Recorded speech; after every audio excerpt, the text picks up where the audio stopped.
Have you ever had someone look you dead in the eye and act like you were nothing? Like your entire existence didn't even matter? Well, that happened to me. My old manager tried to humiliate me in front of my own husband, but months later, when fate gave me the perfect opportunity, I served her the kind of revenge that didn't just sting, it cut straight to her ego. And let me tell you, the look on her face, priceless. If you've ever wished you could put someone arrogant in their place without saying a single cruel word, then you're going to love this story. Go ahead and hit that like button. Subscribe if you haven't already, and buckle up for one of the most satisfying paybacks you'll hear today.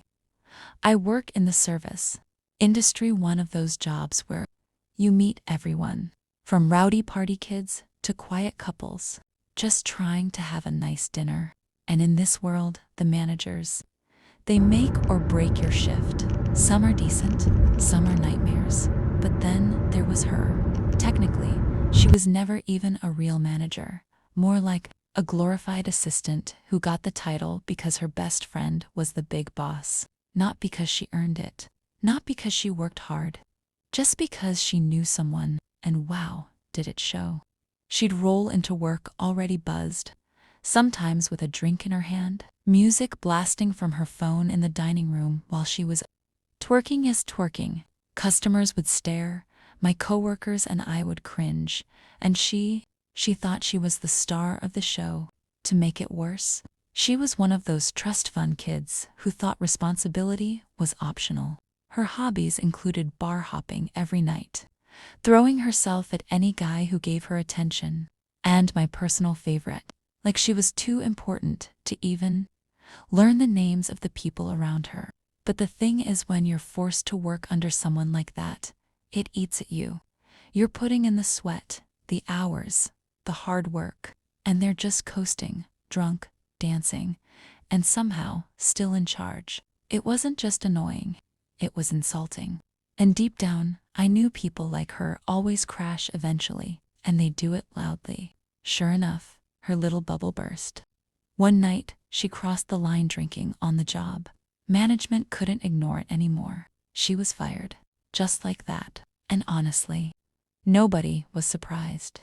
The only shock was that it took so long. But even after she was gone, the shadow of her attitude still lingered. You know that kind of person, the one who leaves, but their memory still irritates you when you think about how they treated you. Yeah. Fast forward a while. My spouse, he's a bartender. Same place I work. Same place she used to work. One night, she slithered in and sat at his bar. Now, keep in mind, this woman knows me. We worked side by side for about a year. She's seen me, talked to me, faked enough greetings to prove she knows my name. And yet, she leaned over to my husband and asked, "So, are you still with that girl you were dating?" That girl, not my name, not even a hint of acknowledgement. Just, that girl. The way my husband told me later, it was casual. But to me, oh, it was calculated. It wasn't a slip of memory, it was a jab. A way of saying, you're irrelevant, forgettable, not worth naming. And let me tell you, the sting of that, it burned. Because being underestimated, being dismissed, it cuts deeper than an outright insult. It makes you question yourself. Am I invisible? Do people really see me like that? But underneath that hurt, something else sparked. A quiet little voice that whispered, just wait. Your moment will come. And so I waited. Every time I saw her around town after that, she did the same fake routine. That high-pitched, sugary voice, oh hi, my name. Like we were old friends. Like she hadn't just tried to erase me in front of my own husband. I'd smile politely, but inside, I never forgot. That jab played on repeat in my mind, reminding me exactly who she was. And I knew one thing for certain. This woman craved attention. She fed off recognition. She wanted to be remembered, admired, noticed. Which is why, when fate handed me the perfect setup months later, I knew exactly how I'd strike. It was a regular night out. I spotted her across the room. Same energy as always, loud, dramatic. laughing just a little too hard at things that weren't funny. And then she saw me. Right on cue, she delivered her fake sweetness. "Oh, hi, my name." But this time, I was ready. I smiled warmly, leaned in like I was trying to place her face. "How's it going? I'm so sorry, but it seems I've forgotten your name." What was it again? The silence that followed, chef's kiss. Her smile faltered. Her eyes widened, just slightly. You could see the gears turning in her head. Wait. What? This woman, who had once reduced me to that girl, suddenly confronted with the idea that I couldn't even be bothered to remember her. It was subtle, polite, but the message, it was loud and clear. You don't matter. Not anymore. Not here. Not to me. And the best part? I didn't need to raise my voice. I didn't need to be cruel. I just gave her a taste of her own medicine, and the shock on her face was worth every second of waiting.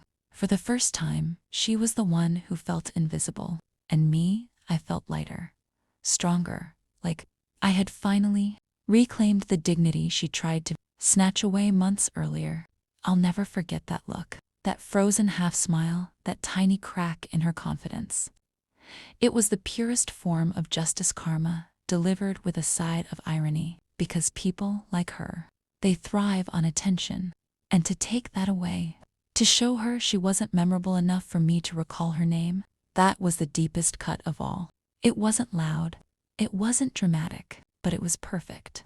You know, sometimes the sweetest revenge isn't about shouting or fighting back. Sometimes it's about turning the tables so quietly.